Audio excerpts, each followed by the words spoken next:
ગાંધીનગરમાં આરોગ્ય કર્મચારીઓનું આંદોલનને લઈ પોલીસ બંદોબસ્ત ગોઠવી દેવાયો છે। સચિવાલયના ગેટ નંબર 1 પર ચુસ્ત બંદોબસ્ત છે। ગેટ નંબર 1 પર આરોગ્ય કર્મચારીઓનો વિરોધ પણ પોલીસે આરોગ્ય કર્મચારીઓની અટકાયત કરી।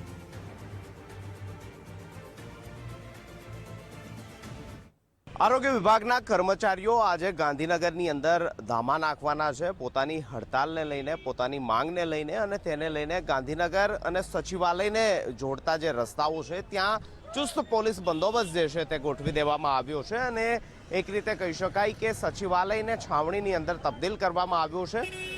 હાલ જે છે તે કર્મચારીઓ સચિવાલયમાં જ્યારે પહોંચી રહ્યા છે ત્યારે તેમનું સઘન ચેકિંગ જે છે તે કરવામાં આવી રહ્યું છે। તેમના આઈ કાર્ડ, આઈડેન્ટિટી કાર્ડ તપાસ્યા બાદ જ આ તમામ કર્મચારીઓ જે છે તેને અંદર પ્રવેશ આપવામાં આવી રહ્યો છે। ગેટ નંબર 1, ગેટ નંબર 4 સહિતના એ ગેટ છે કે જ્યાંથી કર્મચારીઓ સચિવાલયની અંદર પ્રવેશ કરતા હોય છે ત્યાં આ પ્રકારનું તે બહાર આ પ્રકારનું સઘન ચેકિંગ જે છે તે કરવામાં આવી રહ્યું છે।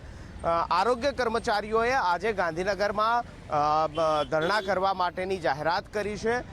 ખાસ કરી મુખ્યમંત્રીને રૂબરૂ આવેદનપત્ર આપવા માટેની તેમને જાહેરાત કરી છે અને તેને લઈને એસ્મા સહિતના એક્ટ પણ આ કર્મચારીઓ વિરુદ્ધમાં લગાવવામાં આવ્યા છે। તેમ છતાં પણ ઘણા કર્મચારીઓ ગાંધીનગરની અંદર એકઠા થયા છે। આપ અત્યારે અહીં જોવો છો તે પ્રકારે ઘણી આરોગ્ય વિભાગની બહેનો જે છે તે અત્યારે સચિવાલય ખાતે વિરોધ પ્રદર્શન માટે એકઠી થઈ છે, પરંતુ પોલીસ તેમને પકડીને ડિટેન કરે તે પ્રકારની સ્થિતિ જે છે તે હાલ સર્જાણી છે। અને ગાંધીનગર અને સચિવાલય સાથે જોડતા જે રસ્તાઓ છે ત્યાં આ પ્રકારે પોલીસ છાવણીની અંદર તબદીલ કરી દેવામાં આવ્યું હોય અને કર્મચારીઓનું સઘન ચેકિંગ કર્યા બાદ જ તેમને સચિવાલયની અંદર પ્રવેશ આપવામાં આવતો હોય તે પ્રકારની પરિસ્થિતિ જોવા મળી રહી છે।